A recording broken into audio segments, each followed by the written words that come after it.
Tonight, breaking news as we come on the air, Iran launches more than 200 ballistic missiles on Israel. Tonight, Israel saying it will respond. Also breaking just a short time from now, the high-stakes vice presidential debate. We will carry it live right here on ABC, 9 p.m. Eastern. First tonight, Iran's attack on Israel, the conflict in the Middle East, entering a dangerous new phase tonight. Air raid sirens and explosions heard across Israel. The Israeli defense system and the U.S. military intercepting missiles. Iran striking back for the killing of Hezbollah's leader in Beirut. President Biden and Vice President Harris in the Situation Room.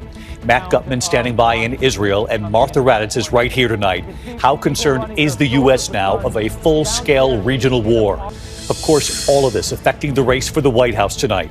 The consequential vice presidential debate a short time from now.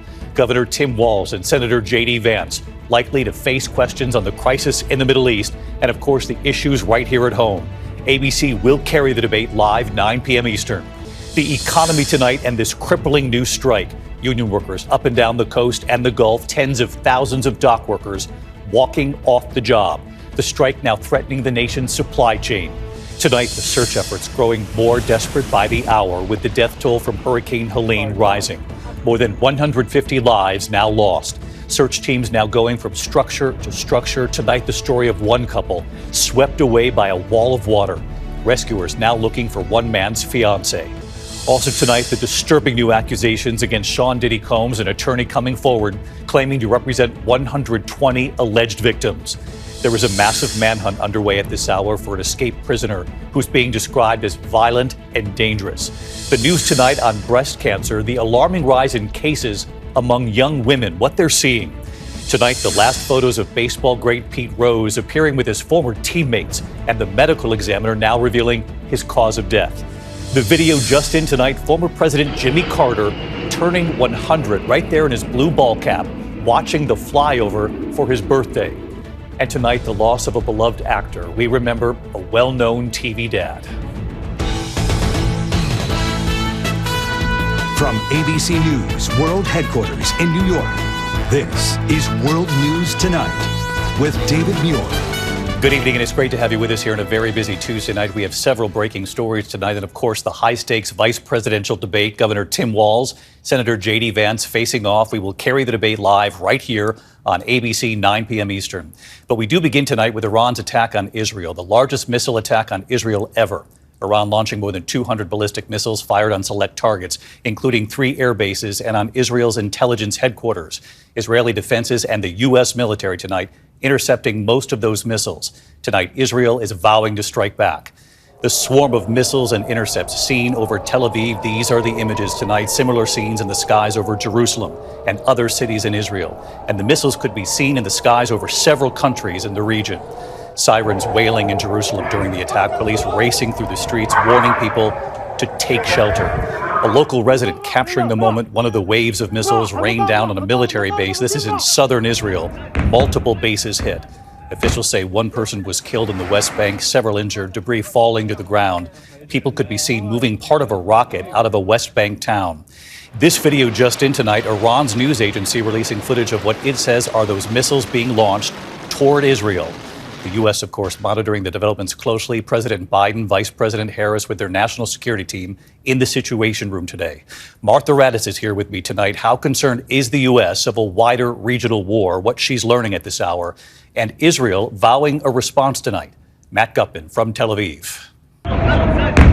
Tonight, Israel vowing to strike back after that massive Iranian air assault over major cities, the largest ballistic missile attack on Israel ever. A local resident capturing the moment one of those waves of ballistic missiles rained down on a military base in Israel's south. Multiple bases hit. CCTV showing this missile strike. A senior U.S. official saying Iran fired more than 200 missiles toward Israel.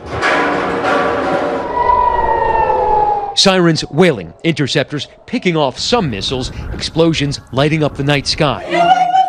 Terrified residents taking cover in shelters, these drivers finding safety in a tunnel. Shopkeepers hunkering down. Our team in the middle of the barrage. Sirens going off again. We're just about to run inside, but this is another round of rockets or missiles coming in at this point. You can see people running, their soldiers with guns. Downstairs, you can see them armed. Most of those missiles shot down by Israel's triple-layered air defense system, and some by the U.S. military. 2 U.S. destroyers deployed in the Mediterranean, firing a dozen interceptors. Iran reportedly targeting 3 air bases and the Mossad intelligence headquarters near Tel Aviv. We saw the massive crater left behind near the Mossad headquarters. The blast radius here is about 200 meters. You can see what it did to that car. The missile essentially disintegrating on impact here, and the crater it left behind is about 30 feet deep. At least 1 Palestinian killed in the West Bank, several injured, with damage assessments still underway tonight. A rocket falling on this elementary school in Gedera, west of Jerusalem, and the remains of this bus-sized missile found in the West Bank. As Iran's missile attack unfolded, a separate deadly shooting outside a Tel Aviv rail station. There, terrorists opening fire, killing at least 7, wounding 8 more, according to local officials. Meantime, this massive Iranian attack tonight raising fears of a wider war across the Middle East. Just hours earlier, Israel launching a ground operation inside southern Lebanon, targeting Hezbollah infrastructure like the tunnels seen in these IDF videos in villages close to the border. Tonight, Iran claiming their attack is retaliation for Israel's decimation of Hezbollah in Lebanon, killing leader Hassan Nasrallah, and the destruction in Gaza, as well as the assassination of Hamas political leader in Tehran. President Biden saying the U.S. fully supports Israel. At my direction, the United States military actively supported the defense of Israel, and we're still assessing the impact. But based on what we know now, the attack appears to have been defeated and ineffective. So let's bring in Matt Gutman live from Tel Aviv tonight. Matt, Israel this evening saying it will respond here. And just a short time ago, Israel's Prime Minister Netanyahu said that Iran has made a big mistake and will pay for it, but I'm told most likely not tonight. After that last missile attack in April, Israel targeted a single Iranian radar installation. This time, Israel is broadcasting a much more fearsome response, with pressure mounting on Israel's government to hit targets, including Iranian oil infrastructure, David. Matt Gutman leading us off from Tel Aviv. Matt, thank you. You saw President Biden and Vice President Harris in the Situation Room. The U.S., of course, watching all of this unfold very closely, and the U.S. military helping Israel intercept many of those missiles. So let's bring in Martha Raddatz. She's just back from the region tonight where she was reporting all last week for us. And Martha, we know the U.S. was actively involved in intercepting these missiles today. Absolutely, helping Israel defend itself. They had 2 destroyers in the eastern Mediterranean. They launched missiles to intercept 12 of those Iranian missiles. We're not sure how many were intercepted, but certainly some of them. You know, you on those ships, it's like a bullet hitting a bullet, a missile hitting a missile to protect Israel. Yeah, extraordinary precision involved. In the meantime, Martha, I know you've been talking with your sources today. How concerned is the U.S.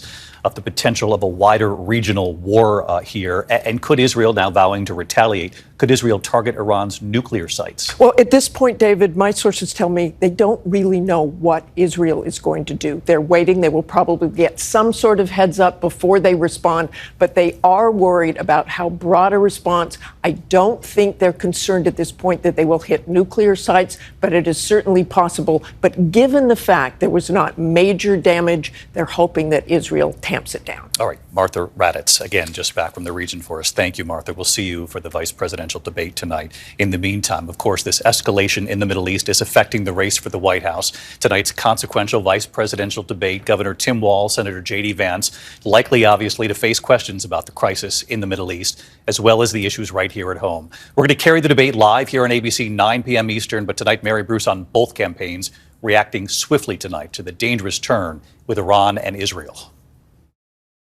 As Iranian missiles rain down on Israel, Vice President Kamala Harris in the Situation Room by the president's side, monitoring the events unfolding in real time. The vice president then coming before cameras. My commitment to the security of Israel is unwavering, and we will continue to work with our allies and partners to disrupt Iran's aggressive behavior and hold them accountable. In Wisconsin, former President Donald Trump blaming the escalation in the Middle East on the Biden-Harris administration. I've been talking about World War III for a long time, and I don't want to make predictions because the predictions always come true. We're not going to make but they are very close to global catastrophe. Trump says if he wins, he'll bring, quote, peace in the world, but he hasn't explained how. Tonight, his running mate, Ohio Senator J.D. Vance, will likely face that question when he squares off against Harris's running mate, Minnesota Governor Tim Walz, in their one and only debate. Vance arriving in New York Monday. He's been preparing extensively, doing mock debates with Republican Congressman Tom Emmer of Minnesota in the role of Walz. Governor Walz, meanwhile, heading to New York today with a double thumbs up. Governor, how do you feel this morning? Walz has been doing mock debates, too, with Transportation Secretary Pete Buttigieg playing Vance. But his campaign also trying to lower expectations. Sources telling us Walz warned Harris during the vetting process that he's, quote, a bad debater.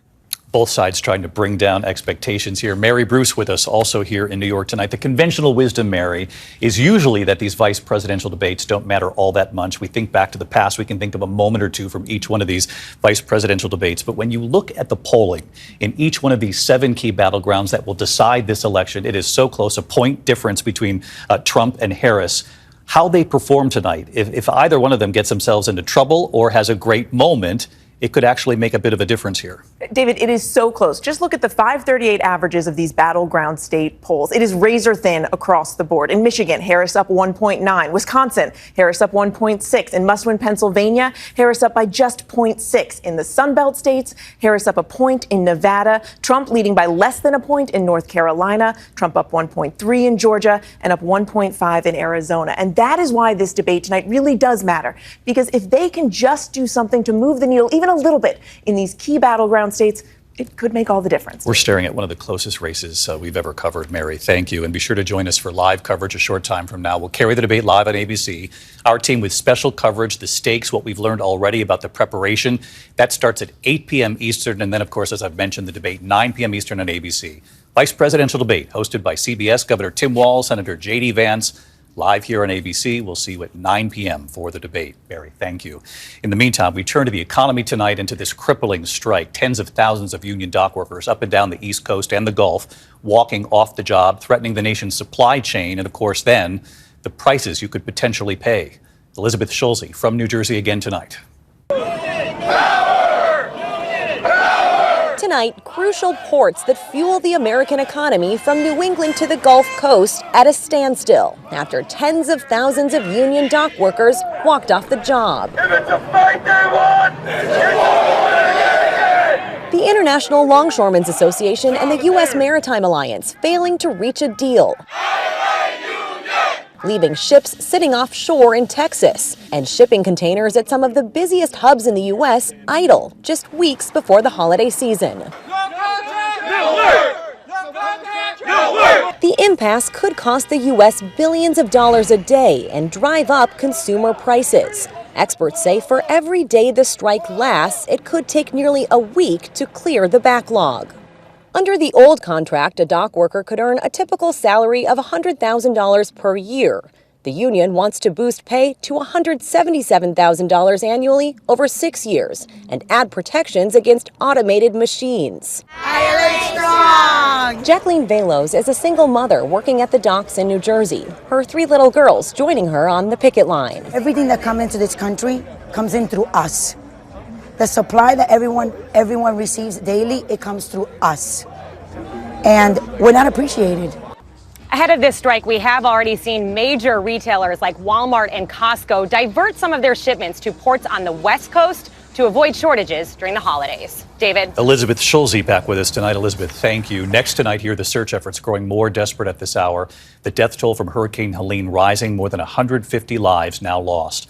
Hundreds are still unaccounted for. Canine crews searching through the muddy wreckage, going from structure to structure now in hard-hit North Carolina. ABC's Morgan Norwood from North Carolina again tonight. Tonight, the search for survivors growing more and more dire as the death toll in the wake of Helene grows to nearly 160. Hundreds remain missing, including John Norwood's fiancée, Julie LaRue. We looked outside and there was a 30-foot tall wall of water and rocks and tree debris just coming at us, and it knocked the house straight down with all of us in it. She went one way and I went the other. Last thing I said to her was, "I love you." And that was the last time I saw her. Their entire neighborhood in Marion, North Carolina demolished. John brought to safety in that stretcher, his legs crushed, and they're still looking for Julie. Meanwhile, in hard-hit Asheville, families are struggling. We don't have nowhere to go. Patricia Miranda is using creek water to flush her toilets and wash clothes. She has diabetes and needs to keep her insulin cold. Do you have enough supply of ice to keep your insulin supply fresh? Not at all.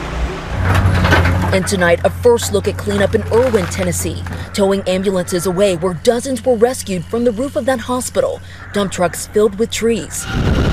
Tonight, 6,300 National Guard troops from 12 states are working to clear debris and bring in supplies, along with a growing army of Good Samaritans. It can't come fast enough. And President Biden is headed to this region tomorrow. He will get a briefing and fly over the affected areas. Meanwhile, Vice President Kamala Harris is set to travel to Georgia to meet with officials there. She's also expected to come here to North Carolina in the coming days. David? Morgan Norwood with us tonight. Morgan, thank you. Next tonight here, new and disturbing accusations against Sean Diddy Combs. A Texas attorney tonight says he now represents 120 alleged victims, men and women, whose allegations span more than 30 years. The accounts of the alleged victims have not been fully vetted, but their accusations involve the kind of drug-fueled alleged sexual assaults described in a dozen civil lawsuits and the criminal case against Combs. Combs has pleaded not guilty to federal charges. His attorney tonight saying Combs emphatically denies any claim that he sexually abused anyone. When we come back here tonight, the massive manhunt underway for an escaped prisoner described as violent and dangerous. Also tonight, the last photos of baseball great Pete Rose and his cause of death revealed tonight. And we remember a beloved TV dad tonight as well. Tonight, there is an urgent manhunt in Northern California for an escaped inmate described as violent and dangerous. Authorities say Caleb Doer, arrested on domestic violence charges, escaped by breaching 2 fences at the Plumas County Jail. Police say he may have left the state. When we come back here, the alarming report, breast cancer and younger women. And we remember a beloved TV dad tonight. To the index into news on breast cancer tonight, deaths from cancer declining in the U.S. breast cancer. The new concern, though, about a rise in cases among women under 50. The American Cancer Society says breast cancer rates have steadily climbed 1% a year over the last decade. Tonight, the death of Pete Rose, the medical examiner revealing he died of natural causes, suffering from heart disease and diabetes. The last pictures right here, taken of Rose, show him in Nashville just 2 days ago on Sunday, surrounded by his former Cincinnati Reds teammates. Actor John Amos has died, best known for his roles in Good Times, Roots, The West Wing, Coming to America. John Amos was 84. When we come back here tonight, the images just in. Former President Jimmy Carter in his blue cap, what he witnessed on this, his 100th birthday. Finally tonight, happy birthday, Jimmy Carter, on his 100th birthday. Here's Steve Osunsami. In the small Georgia town that gave America its 39th president, they're wishing him both a happy birthday and as many more sunsets as the heavens will allow. On his 100th trip around the sun, Jimmy Carter remains the longest living former American president and one of the most famous humanitarians in the world. Seen here from behind in a private moment today, wearing a blue cap, watching this Air Force salute. At the Carter Center in Atlanta, they're swearing in new citizens on this special occasion. 100 now. 100 now. Are we really 101? Look, we're not in charge, Steve. His grandson, Jason Carter, says what so many are thinking, that when the former president needed hospice care at home early last year, that there were few people who believed he would live this long. And then whoever's in charge took his wife, Rosalind, first. Even in his advanced condition, he still refused to miss her funeral. The world is so much better today in many, many ways than it was 100 years ago. And he played a role in that. And I think as we reflect on him in this moment, it's been a remarkable century. President Jimmy Carter is arguably more beloved for his many years after leaving the White House than for any of his years inside it. For the decades, he and his wife spent building houses for the poor and helping to end disease in faraway places. In their final television interview, they told us it was their love that kept them strong. President Carter, you say often that marrying Mrs. Carter was the pinnacle of your life, more than any presidency. Oh, yes. Staying with me all this long has been the most wonderful thing in my life. He's pretty wonderful in my life, too. President Carter is quietly celebrating tonight in his small two-bedroom home. They say he knows the world is cheering him today and say he loves every bit of it. Happy birthday, President Carter. The debate live right here on ABC, 9 p.m. Eastern. We'll see you then. Good night. Thank you for making World News Tonight with David Muir, America's most watched newscast.